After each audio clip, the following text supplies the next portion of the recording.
Sure. Yeah. Good evening, everyone, and welcome to the 27th session in CENTA's webinar series. Wonderful to see all of you here, and wonderful to see all the good evenings, all the namastes on the live chat.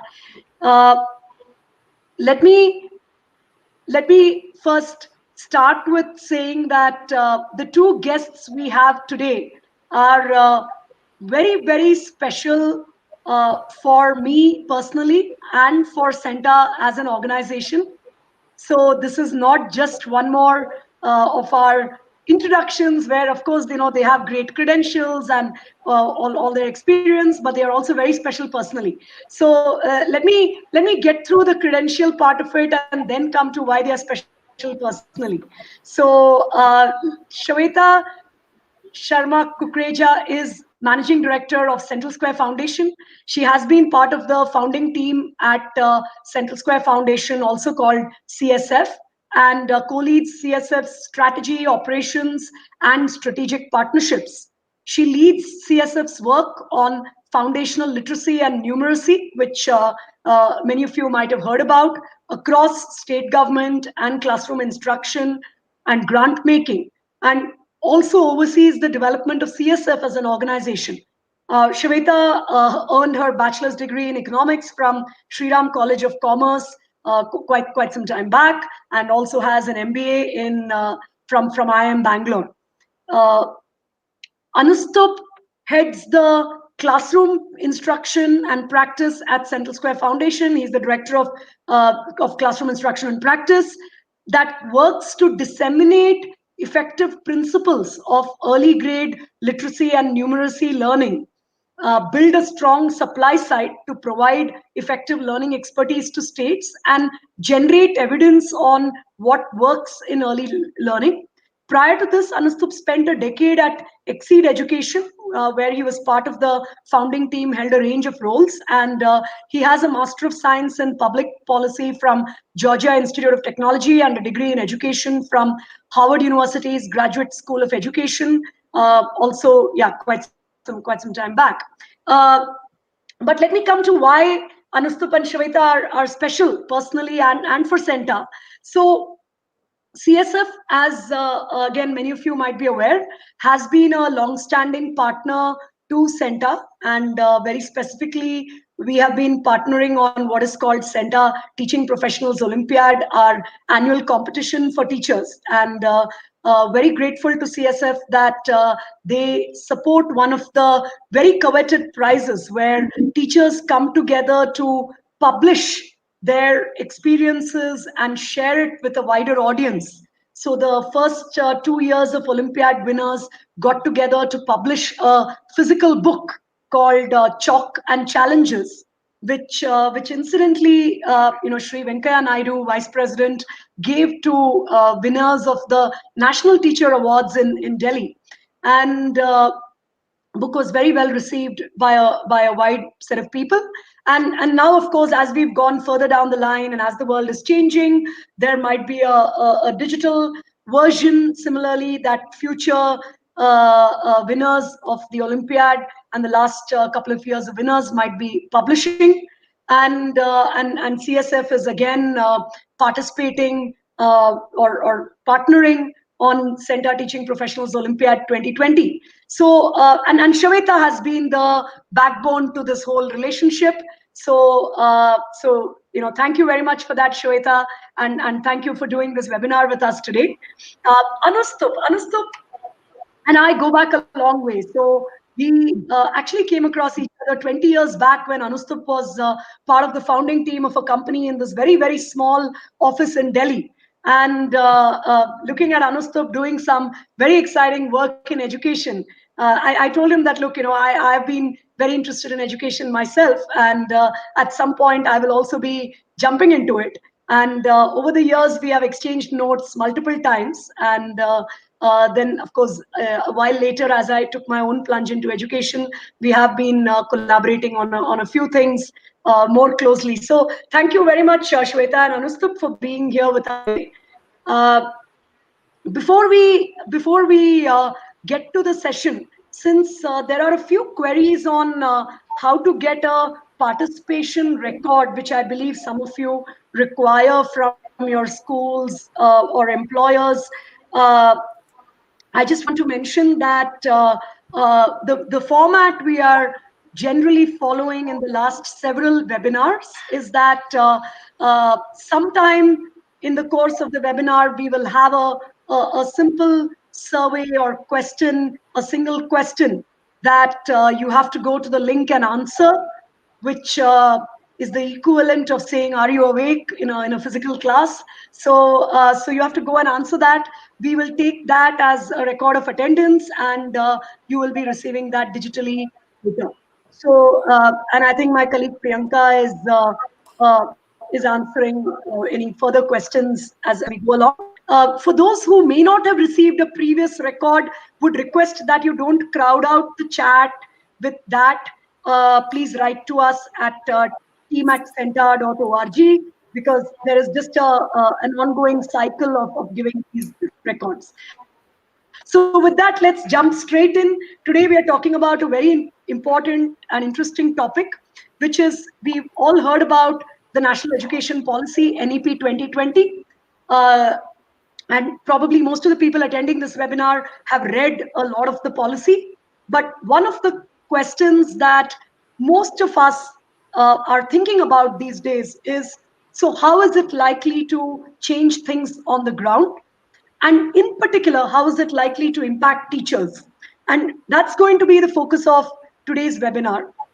Central Square Foundation as an organization does a lot of system level reform work, and then has also researched NEP 2020 in depth. They have also brought out a report, which if you haven't read, would strongly recommend reading it. And to that extent, Shweta and Anustap are among the people who can give us a lot of useful insights on this.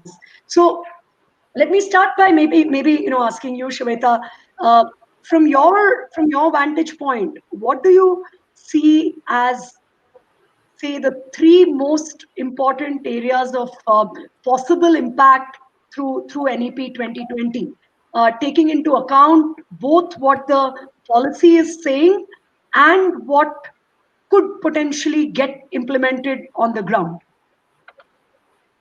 Sure. No, I think before I respond to the question, Ramya, thank you for having me on this webinar. And I think whether it's credentials or whether it's the personal connect, the feeling is mutual. So glad to be on this platform with you together. Uh, I think for me, both at a personal level and for CSF at an organization level, the biggest highlight of the national education policy is putting foundational literacy and numeracy front and center.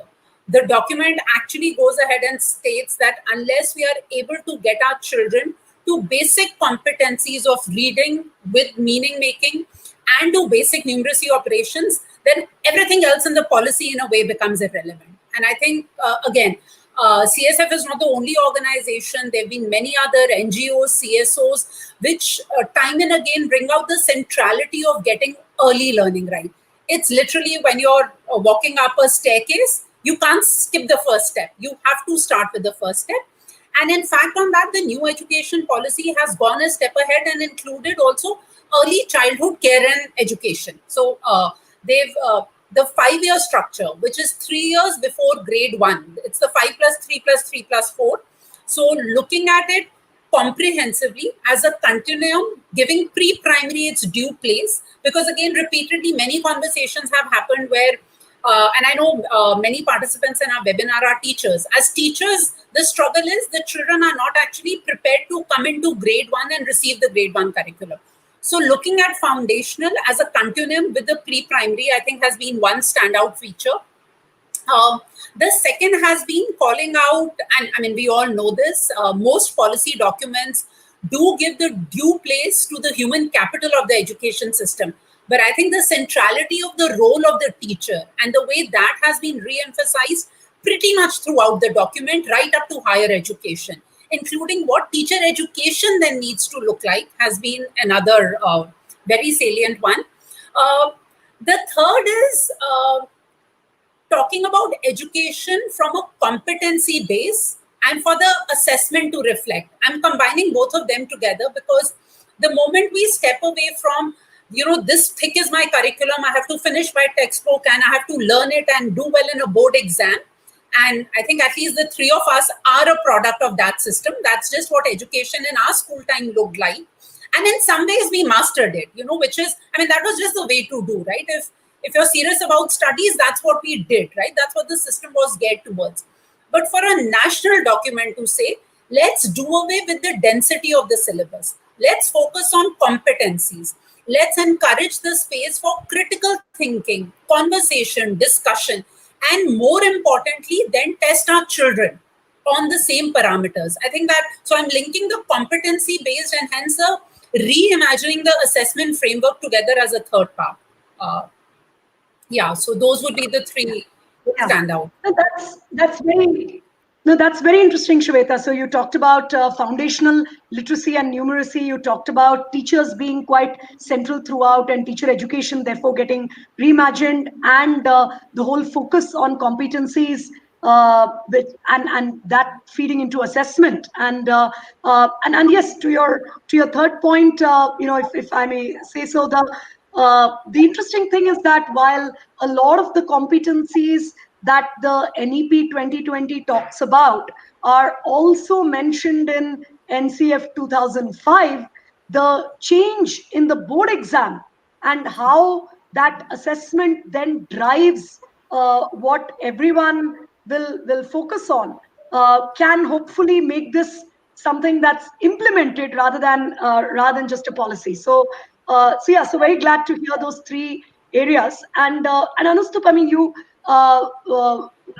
may or may not differ, but I would still like to ask you for your top three areas of impact that you see coming out on the ground. No, like Shravita said, the first, that the focus on these foundational and gateway skills. The second is the focus on the early childhood education. But I think something that struck me first this time is that the NEP has talked about not just a national curriculum framework, but a national curriculum and pedagogy framework. So that I think is very, very important, that once curriculum, pedagogy and assessment start talking to each other, that's when we will start seeing genuine change. Otherwise, like you rightly pointed out, you either change curriculum and there are a new set of standards, but the pedagogical processes are not linked to it, and you change both and the assessment still doesn't change, then you really don't have any incentive to change. So hopefully this time, I think all three sort of wheels will kind of talk to each other is my hope. And that's what excites me quite a bit about NEP. The word teacher probably appears more than 100, I think somebody tweeted it, about 121 times in NEP. No, that's a very interesting perspective, Anustup, and actually, it's actually a very interesting way you put it, which is the whole curriculum and pedagogy and assessment talking to each other, and that often not happening in some of these policy documents. I think that's a very interesting way to put it in terms of why you think NEP 2020 is different and could potentially get implemented. So glad to hear that. I just want to say that there are, of course, a bunch of questions which are already coming up, and I'm noting many of them at the right points in the conversation. Probably a little later, I will start asking our panelists some of these questions, and as always, we will not cover all the questions. We'll always have some people unhappy about their questions not being covered, but we'll try our best. And yes, the other thing, very glad to see. I was just seeing the large number of locations that people are joining from, and I have already counted some 15 states. So wonderful to see that breadth of people who are interested in this topic and interested in what our panelists have to say today. So let me get into, Shweta, you talked about teacher being mentioned multiple times, and teacher education being reimagined. Anustup, you talked about teacher being mentioned some 121 or whatever number of times, and pedagogy being linked to curriculum. Now, how do you see the teachers? Suppose many of the changes of NEP get implemented. So let's dial forward, 3-4 years, 5 years, and say that many of these changes are getting implemented. How do you see the role of the teacher changing? How do you see it increasing in importance or reducing in importance, or any other kind of change that you see?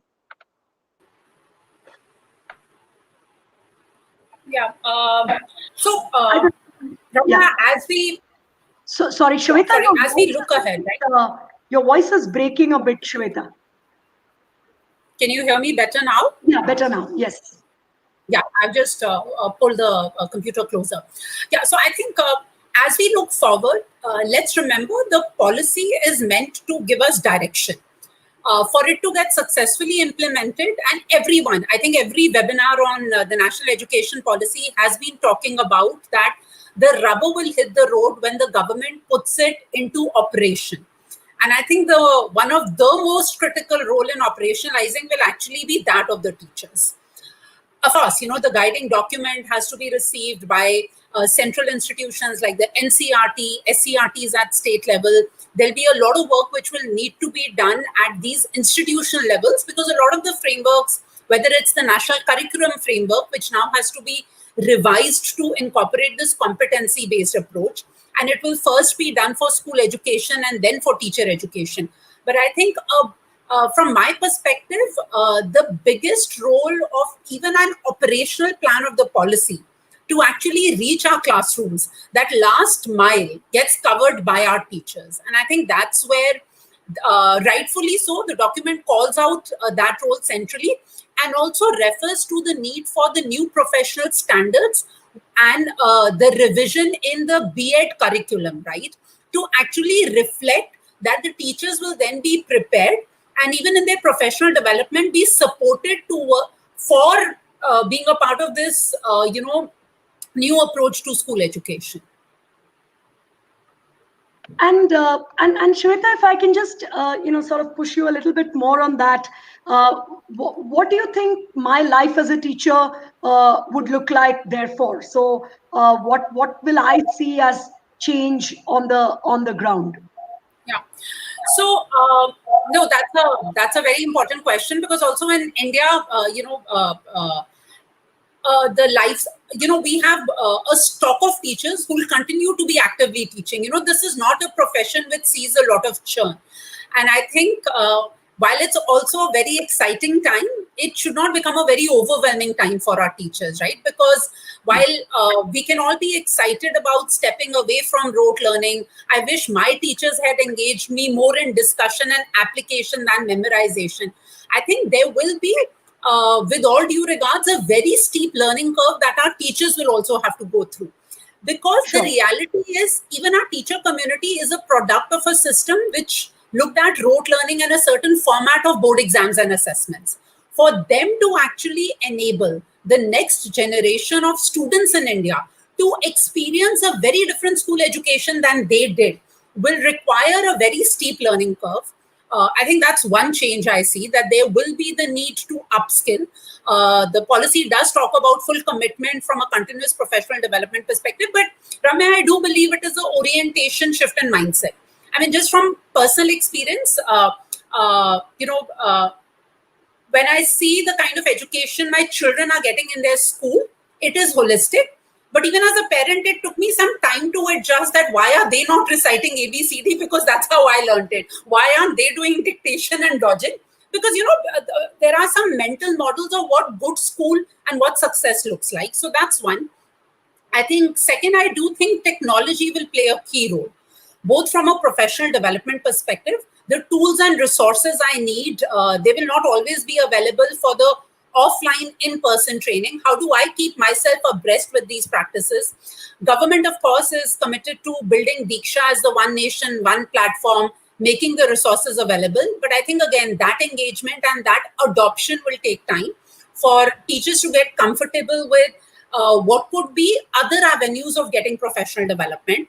How do I then be able to absorb it and bring it into my classroom? And also, a lot more teaching aids which will get used in classrooms will no longer, I mean, they are already no longer the blackboard model, right? We've covered some distance, but we have a lot more to go. So I think just, have a steep learning curve on what being part of a competency-based education system looks like, and how can we leverage and adopt technology to help that journey would be the two top ones that come to my mind. Oh, very interesting, Shweta. And I just want to quote two of our members from the audience who are building on what you're saying. Sri Rupa Kundu saying that teachers are not trained for this new approach to school education, as you said. And therefore that training becomes critical. And Reva, who is saying that, Reva Huja, that it's a change in mindset that is needed. Because again, as you said, teachers are products of the same system. And Reva Huja says teachers have memorized the textbook for decades. So yes, I think there's a lot of resonance in the audience with what you're referring to.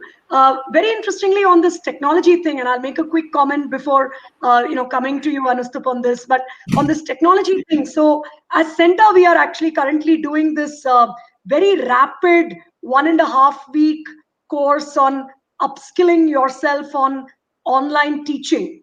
And what we find is that and I think some 700 teachers have gone through it already. And it sort of happens now almost every week, every fortnight.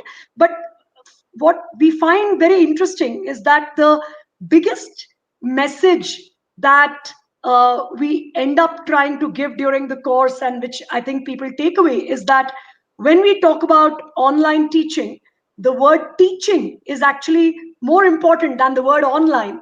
And therefore it's not as if it's just about, okay, how do I set up a Zoom, and how do I get into a Google Classroom, but how do I integrate what I'm doing pedagogically with some of the tech tools that are available.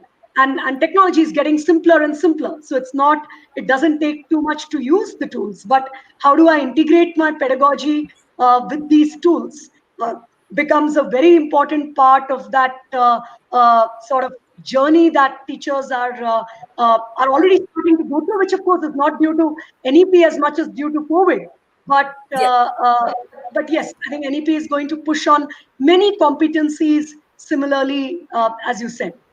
And Anustup, given that you are also working with and both of you, but coming to you, Anustup, given that you're also working with various systems on reform and trying to drive various kinds of changes on the ground, what is your sense of how a teacher's life will change? And if I may ask you a nuance of, is this going to be different between a government teacher and a private teacher? And we have both in the audience, and you have seen a lot of both. So do you see the difference in how it might impact their lives? No, it's a great question, and I must admit it's a difficult question to answer, and predicting anything is wrong, but I'll make one prediction. And that prediction is that very often till now the narrative has been always around the teacher, the noun. But now the narrative is going to focus a little more on teaching, the verb. So I think a lot of the narrative around teachers has been whether somebody is a good teacher or a bad teacher, somebody is a hardworking one or not hardworking one. While that has its own place, but I think as teachers, and I'm speaking to a community of teachers, I think, and I consider myself an educator first, I think we should start thinking about, what am I doing in the classroom? Is it really helping the child? Is it leading to the learning outcome of the child? And I think that's going to change. So a lot of vocabulary of the NEP is focused around whether our children are able to achieve these gateway skills, whether my child, and not just the top 10%, but the last 10% in the classroom who are struggling are able to get those competencies. So am I able to broaden my horizon and really include all children? The second thing that's going to happen is that I think a lot of narrative around teaching has been around it's a craft, it's an art, it's a kind of a philosophy. All of it is correct, but it's also a science. That there is now a lot of research evidence around and what works and what doesn't work in the classroom when it comes to children's learning. So I think the invitation for a lot of us is to imbibe those tools, and that body of knowledge is called structured pedagogy. But it basically means that when you are running 40 minutes in a classroom, does it have some kind of structure, and is that structure linked to various phases of the child's learning? So if a child is learning mathematics, do we start with the concrete aspect of the concept, then we go to a pictorial, then we go to an abstract, or we do the reverse, which oftentimes doesn't work with young children? So I think that science is very, very important. And finally, and maybe I'm jumping ahead, but what is going to happen, whether it is the private schools or the government schools, this year is a crisis for the children. Lots of children are going to fall behind. But it is going to be also the year of the teacher, if I may say. That this is the year that if all teachers, all of us band behind and say, we are not going to let those children fall behind. If that can be a call to action, I think we can make a big difference. And in times of crisis, people have risen up, and I think the teachers can make a very big difference this year. And they are. Very, very inspiring. Sorry, Anush. And they are making a difference. Sorry, please. I mean, they are making a difference, right? I mean, there are teachers who are going the extra mile, and perhaps this is the year when the teacher is at the center. No, very interesting, Anustup, and very inspiring to hear that. And I'm sure there are many teachers in this audience who are also, as you said, making a difference to overcome what the challenges we are facing in the crisis. And what you said, as well as what Johnny CS from the audience is saying, which is that teachers are adapting to the new challenges. They are capable, and what matters is the commitment. What I want to push further is to say that commitment is something that is partly intrinsic, partly ecosystem driven for all of us as human beings. I mean, we are not gods who sort of will have only intrinsic commitment. So there is a part of it that comes from within, part of it that comes from the way the world recognizes that commitment. And one thing that we have been, as an organization, very excited about in NEP is that it strongly supports competency driven careers for teachers, which is the heart of what we work on as CENTA, which is teachers who attain a certain competency. How do we reward them with the right, or create rewards for them with the right career growth, financial rewards, public recognition, all of that.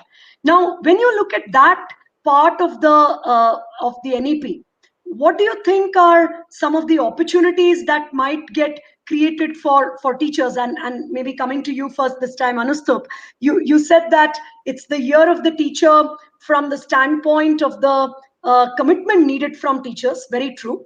Would you also see it as the year of the teacher from the standpoint of opportunities, or the next few years? And what kind of opportunities do you see? Absolutely. And I'll start with something very basic, and it may sound very cruel, but one of the big problems with the way the teaching profession is structured, that the teachers teaching the youngest children are given least priority in the entire ecosystem, whether it is government schools or private schools. And I think the NEP, hopefully by prioritizing foundational literacy and numeracy and early childhood education, is going to make the teachers who are teaching the youngest children and really important, and hopefully that will follow up with some rewards and recognition. But I think that will be a very big step, because if you look at other countries, they put the most qualified teachers to teach the youngest children. And in fact, I would argue that India has done a reasonably good job in high school and even higher ed to some extent. And I think we have some pedagogical know-how which others can learn from. But I think really celebrating, valorizing our teaching system is important. The second is what I call professionalizing the system. And look, and I may sound a little bit provocative here, but look at a surgeon. When a patient walks into surgery, the surgeon has a checklist which the surgeon follows so that the patient is not left to a chance of the vagaries of somebody's mind state at that point of time. If you look at a lawyer, the lawyer knows the constitution of the country and how to navigate the quagmire of all these rules.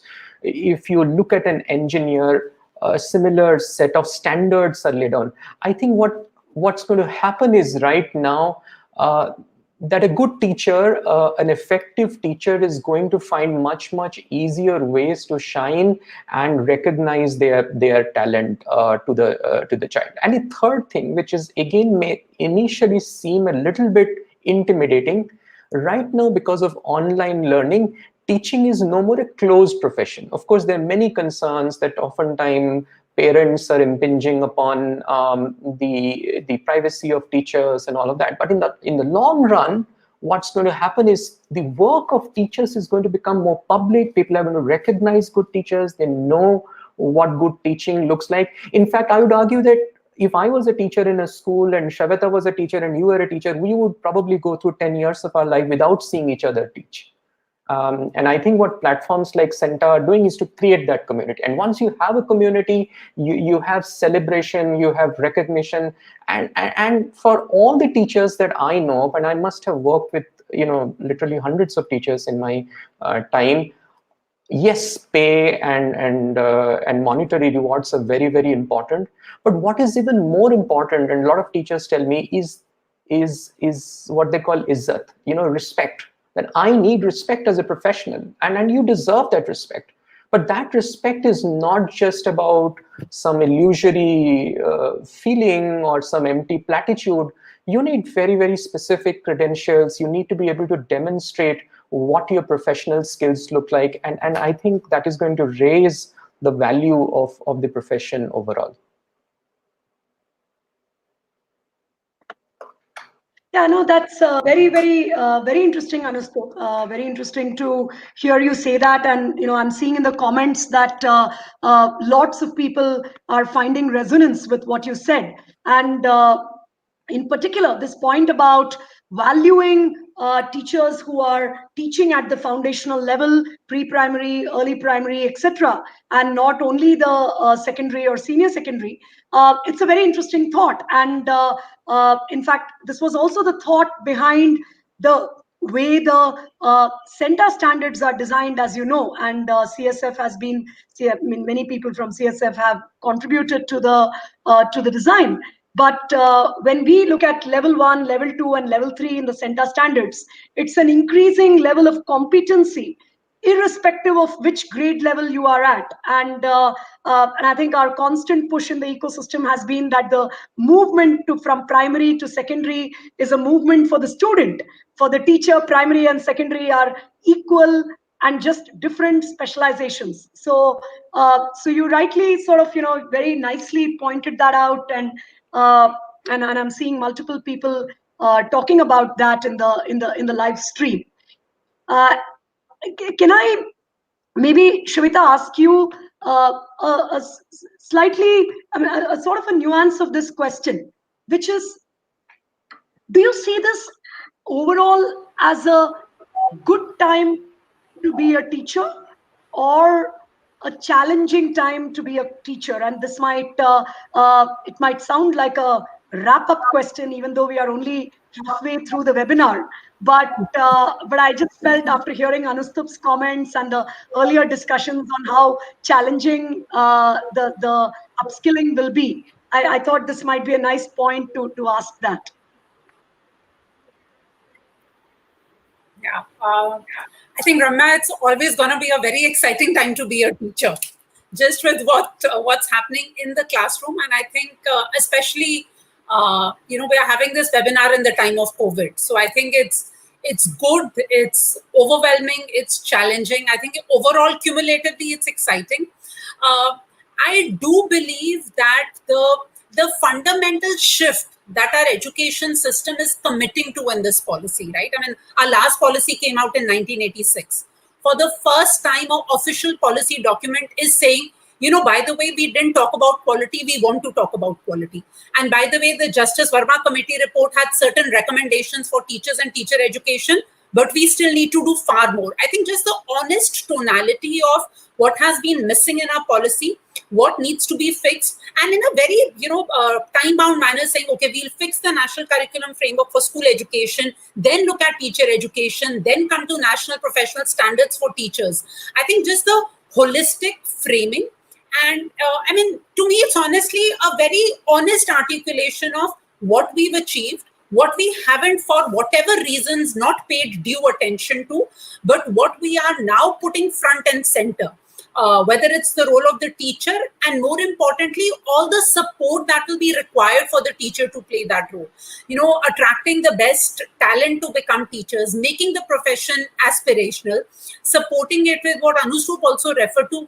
What are the professional learning communities? I mean, CENTA at the end of the day is not facilitated by the government, right? You're trying to make this difference as an independent organization. But for the government to acknowledge and admit that we need to build this profession and build that community of learning, I think holistically, it is all beginning to come together. But I think the realistic assessment is that it will take time. Change will not happen overnight. The intent is loud and clear. And I think, to me, that is very re-energizing. It's very reinvigorating for the ecosystem to say that, there's an honest call out to what was missing, what we need to do, and how we need to solve for it. I just want to be realistic that the timeline for the how will be a little longer than what any of us might want it to be. Yeah. No, I think that's very very well put, Shweta, and very and thanks for the very practical and at the same time inspiring view. And I'm going to take up a couple of audience questions. So Rafat, and in fact, so one I'm just commenting on. So Rafat Nasir asks, are there efficient systems to actually check teacher competencies, given that we are talking about competency-based careers? And Rafat, I think, and I'm particularly taking up your question because that's sort of the core of what we focus on as an organization, which is how do you measure the competencies of a teacher in a reasonably objective manner. And as Shweta said, this is of course an independent effort, and it's very encouraging to see that governments across the country are supporting it, are sort of rewarding some of their teachers on this basis. One of the governments, Andhra Pradesh, has made it part of policy, so it's encouraging to see that. And we hope that as we move forward and as the government tries to make some of the changes to CTET, etc., that some others have commented on, we will be able to feed the learnings from this work. And I want to go back to what Anushrup said, that there is a lot of science to teaching as a profession, which is what also allows us to measure the competencies in a reasonably objective manner. Obviously, it takes large volume data to get to a reasonable measurement. And the only reason our measurement is today reasonable is we are working with 1.5 lakh teachers, and that is therefore makes it very different from 5 years back. So there is a reliability that starts coming into any measurement over time with data, and that's what we are trying to do. Let me actually ask another question, which is from Sangeeta Dobhal, and maybe I'll address this to you, Anushrup, which and you may or may not have an answer to it. It is one of the prediction type questions. But as NEP gets implemented, Do you feel that teachers across schools will have to follow the same kind of curriculum, or will there be flexibility for individual schools at the local level? And similarly, there's a question from Meghna Mehta on school hours and how and I'm guessing it's about the flexibility for schools on some of these choices. How do you envisage that going forward?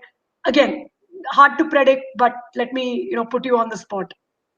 No, great. You put me on the spot on that, and I'll give an answer which may not be a popular way, but I think, and what I realized in the last 10 years of being inside the classroom, that while policies come at a national level, there are obviously, education is as a state subject, so states would have a lot of freedom in choosing their approach.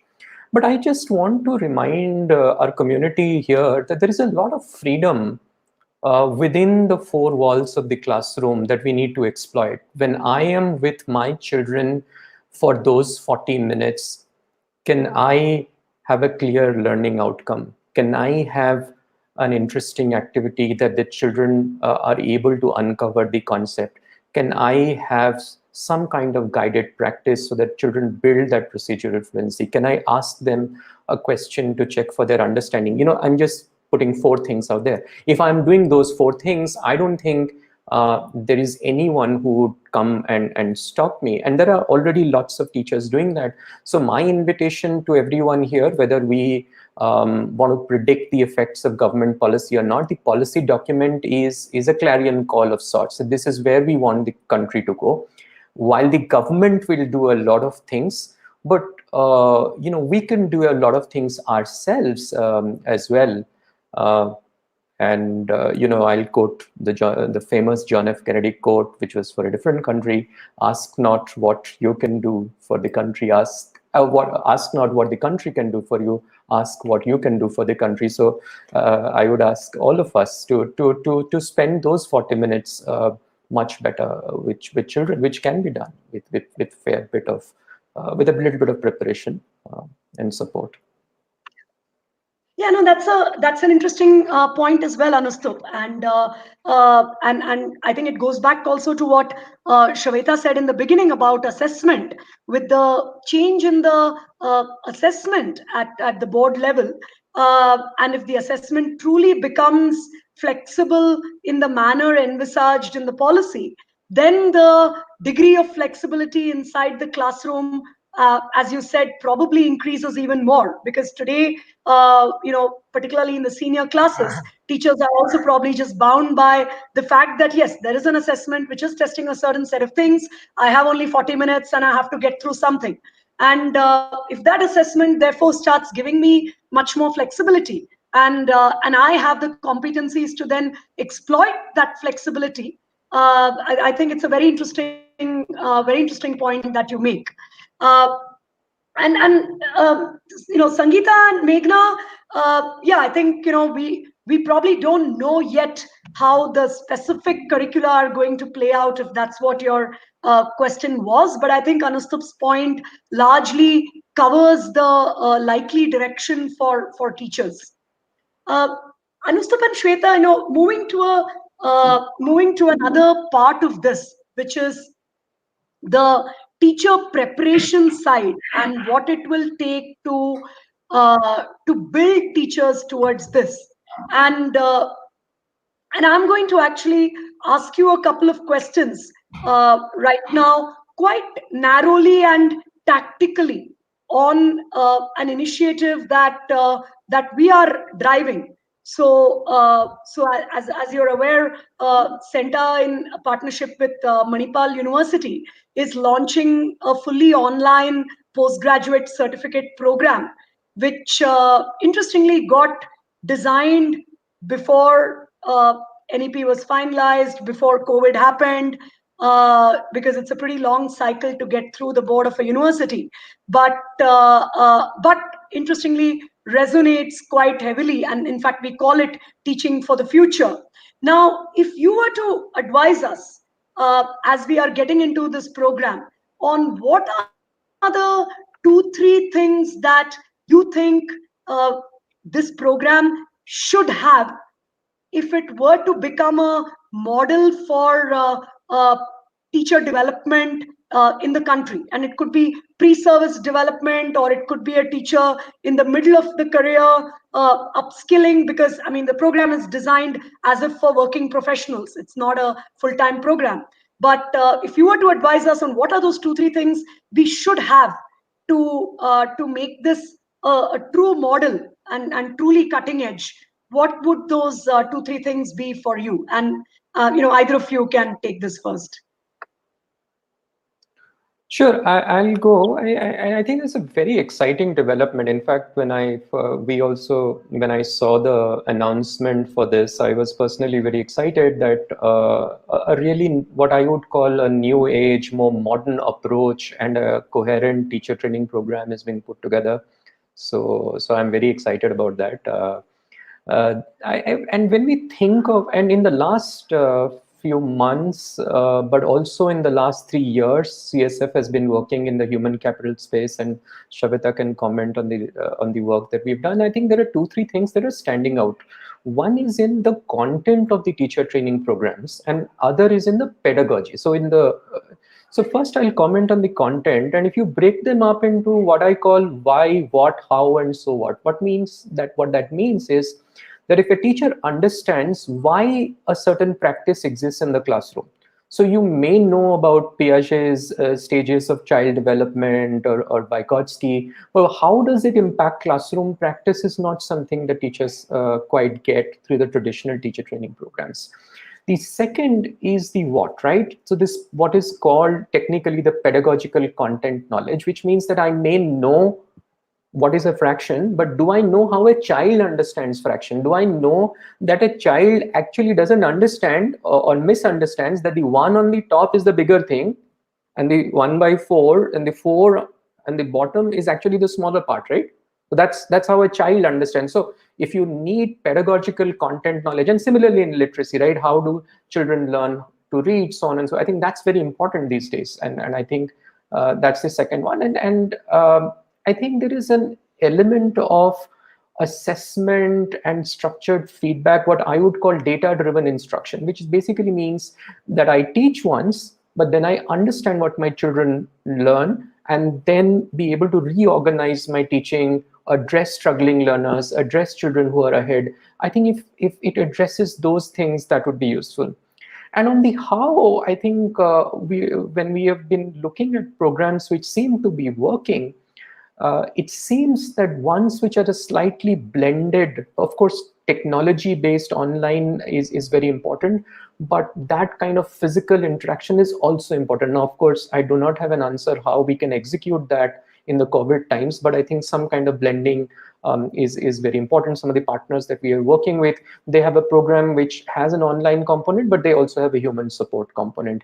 And I think the other thing which is very important is linkage to classroom and school. So if this program had a lot more demonstration, a lot more linkage to my practice in the school, chances of teachers actually finding it more useful goes up. And the last point, which I think I mentioned earlier, is this community, right? I think people don't, and especially children and adults, no one learns on their own. And one of the biggest unsolved puzzles in online learning is how do you keep someone motivated? I can speak for myself. At any point of time, I am enrolled in 5 MOOCs, and I am actually not attending most of them. And I'll be ashamed to say I've paid for 1 or 2 of them. So if I am of this kind, then why should I expect others? So I think if you can build some degree of community, motivation, peer learning, so that people feel like they're in a journey together, I think those are the things that I have seen really work. Shravita, I don't know. No, very interesting. Yeah, very interesting, Anustup. And Shweta, maybe, to get your couple of quick comments as well on this one. Yeah, no, I think Anustup's covered almost, and I think one of the comments spoke about reflective practice. Anustup, if you string together what you're talking about, what I know, how I do it, and this community of learning, that actually becomes the reflective practice. And the data-based instruction, how am I then, there are words like CFUs, right? Check for understanding, being able to take the entire class along. So I think Anustup strung it very well together. I will just add one, it's more a personal favorite. and even the policy talks a lot about social emotional learning and life skills.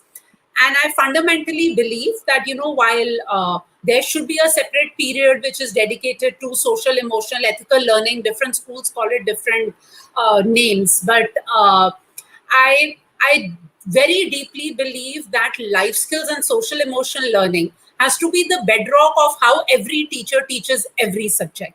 For every teacher to be equipped that while I might be teaching fractions, I might be teaching photosynthesis, the approach of my discussion, the approach of my questioning the students, the approach of engaging the entire classroom and not just teaching to the front rows because they have come prepared and they've done their homework. I think that honestly is how our children will also learn social emotional learning. So somewhere embedding it into the teaching practice will really be a game changer. And I think it will also help students connect with teachers at a more humane one-on-one level, right? I'm not looking up to you only because you're giving me knowledge, but you're helping me, you're in a way preparing me for life beyond the content.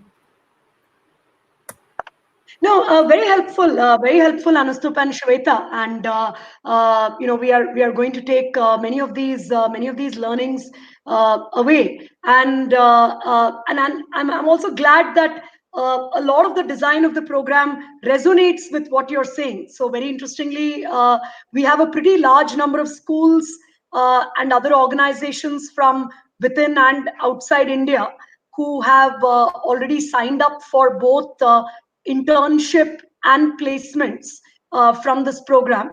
So there'll be some teachers, of course, who are not looking for placements, but there'll be a bunch of teachers who are looking for placements from a program like this. So to get them a very clear start in their career, and also making sure that the internship is a strong real classroom touch point, as you said, Anustup.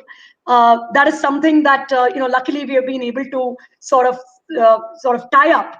And the other part, of course, is that, yes, trying to make it very, very practice oriented. Your point about a community is a very interesting one.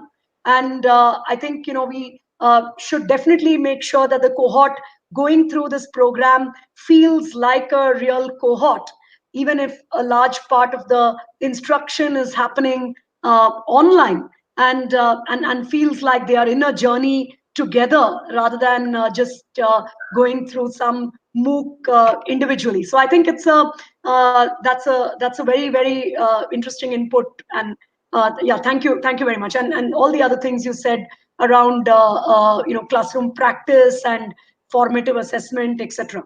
So yeah, and yeah, very, very interestingly, I'm actually seeing my principal from my childhood, Sister Torina, was in the audience, and Wow. thank you for being there. Wow. My principal from my childhood in the audience. So thank you for being there, sister.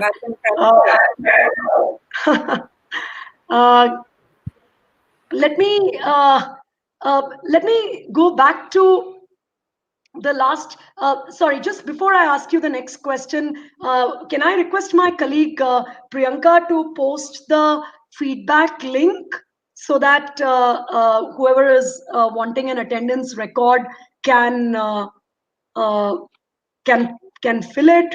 And yeah, Shanti Anand is asking, when is this program getting implemented? Johnny CS is saying, what is the eligibility criterion? So the program, the registrations are going on. In fact, the program is starting on October 5th, the first batch.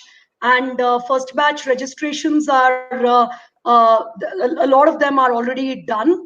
And we will have some more registrations in the first batch over the next couple of weeks, which you can see on the CENTA site. And maybe I'll request my colleague Priyanka to post the link to that also, apart from the link to the feedback. And as far as eligibility is concerned, you need to have finished a bachelor's because it's a postgraduate certificate program. So you need a bachelor's in some. But coming back to Anustup and Shweta for the last sort of wrap up of this. So CSF is, of course, working on many different aspects of quality education, and you mentioned a little bit of that in the beginning, Anustup and Shweta. talking about NEP 2020, where do you think there are 2 or 3 significant initiatives where you feel CSF is likely to be playing a strong supporting role in that implementation? And again, I'm asking you not so much because we are trying to talk about CSF, but because those examples will make it come to life for people on how some of these things might actually get implemented. Sure. Rama, one of the key strategic priorities, even for CSF, actually has been the foundational literacy and numeracy. We were fortunate enough to get the chance from an advocacy perspective to engage with the committee. And to the government's credit, they did make it a fairly comprehensive consultative process. So I think, it's, as they say, there are moments when all stars are aligned. So for us, the front and center call out of the foundational literacy and numeracy mission has, been, it's not just a cause for celebration, but it's also a pathway for our way forward. We are already running programs in about 3 or 4 states in India with a specific, almost in a mission mode for the adoption of this goal. And I think there the focus is on system adoption. So it's, again, it cannot be a program that gets designed and is sent to a state for adoption. Education, and again, I'm preaching to the choir because there are teachers and school leaders here. It's a complex production function. You come up with a national curriculum framework, you convert it into professional standards for teachers, you have the curriculum, you reform the assessment. Maybe on a design level, all of this fits. But when you take it inside a classroom, do the pieces neatly fit? What will it take for a day in, day out, all the human capital in the education system to adopt to this new practice? It will be challenging. Not everything will fit together. Something will spark. I might be tempted to go back to my default of, but we assessed children a certain way versus now it is more discussion oriented. So I think our focus is leverage the opportunity for the fact that not just the NEP, but also as a part of Atmanirbhar Bharat, FLN mission will be announced for the country. Make sure we are rightly equipping our children for their forward education journey. If they don't get these basic skills, how do we then expect them to even engage in middle school and high school? And, teachers face this issue, right? If my child is not able to read and comprehend, before we know, every subject, first of all, requires a comprehension skill. Can you read and understand before you can apply? So I think our focus is to support, we are working in 4 states, to support these states in a system integrated manner. It's a solution which the partners co-create with the state, with complete focus on both the governance and the capacity building for the system to adopt it at scale, and with a very sharp focus on measurement and evaluation.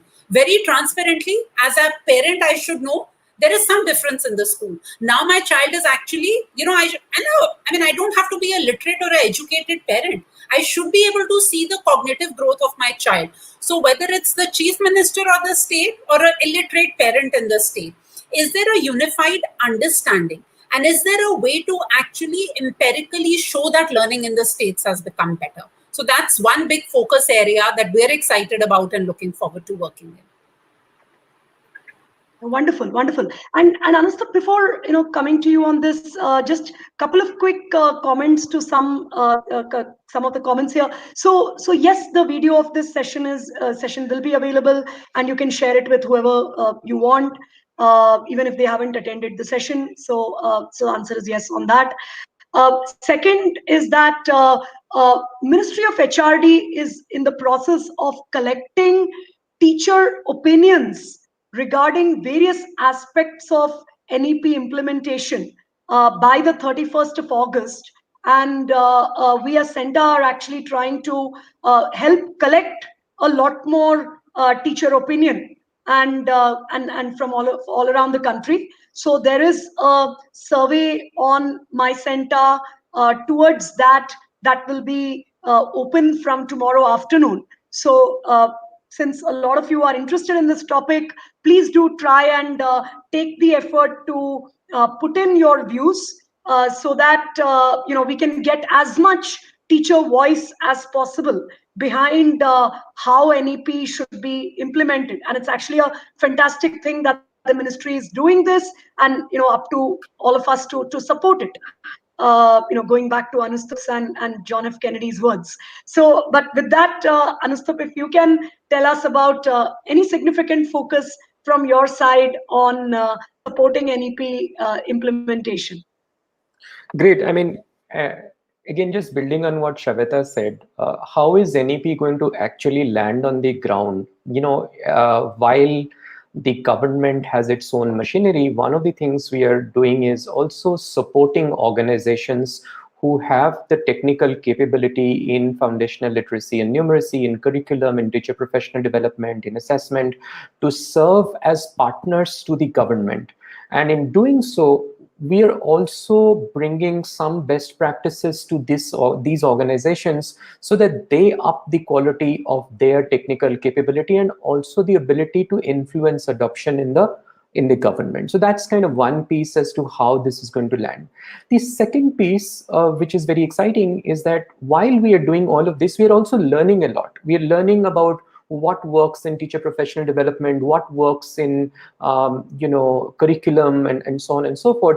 So we are building a suite of what we call public goods. It's nothing but open source tools for use by teachers and by stakeholders, right? So in the next few months, we are building tools around everything that I spoke about, structured pedagogy, around teacher professional development, all in partnership. We're not building them ourselves. We are working with organizations who have the deep technical competence, and but ensuring that they kind of contribute to the larger ecosystem. So our hope is that a teacher sitting in any corner of India should be able to access all these resources which help her succeed in the classroom every day, and it doesn't have to cost a penny. I know that's a very ambitious goal, but that's our hope.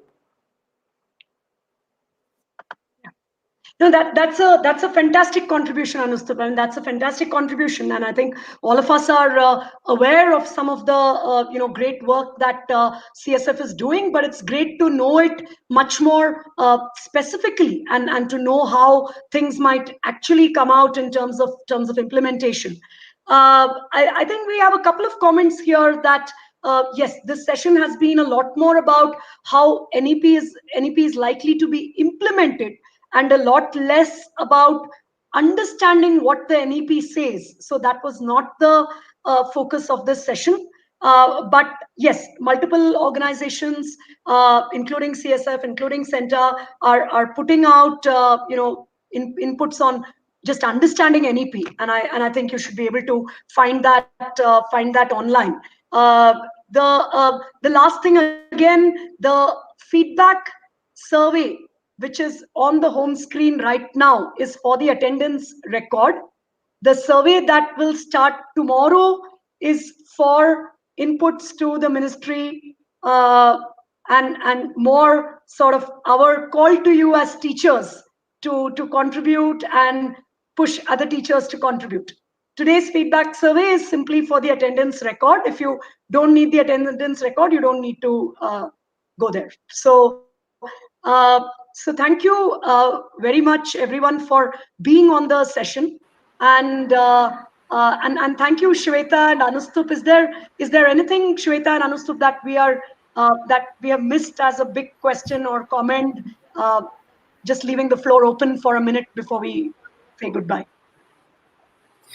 No, Ramya, I just, because you've been navigating the comments, I just wanted to give kudos to you and the team. I think so many positive shout outs for CENTA leading the teacher competency work that you all have been doing. I think there were specific comments that government should just partner with CENTA to take this work forward. So it's very heartening to see the kind of, goodwill you've generated in this community. Congratulations, and thank you for having us. And likewise, thank you, Shweta. I missed that comment, and you made my day by quoting it. But thank you so much. Thank you, Anustup. Sorry, Anustup, were you saying something? No, I was just saying, echoing Shavita's words, that we often go to a conference or to a panel, and there are mostly people who are not in the classroom, and I just feel so excited. And although I cannot see the audience, but just to know that there are teachers who have taken time out from their busy schedules, especially in a challenging time like this. I don't underestimate your investment of the hour you've spent with us. This is to the audience, and keep doing the good work that you're doing, and you should know that you are making a really big difference. Yeah, thank you very much, everyone. And let me just also say that in this tough time of COVID, with all the changes of NEP, yes, teachers are under pressure, but the good news is that I think society has started seeing the role of the teacher much more visibly. So when you appear in an online classroom, and I know many of you also mentioned spondylitis and neck pain, totally relate to all of that. When you appear in an online classroom, the parent finally sees how difficult a job it is, and how one teacher is so different from another teacher. So it's an interesting time, and thank you for everything you do. Thank you, Anustup and Shweta, for being here with us today. And have a good day, everyone. Thank you very much. Bye-bye. Thanks. Bye, Ramya. Bye. Bye.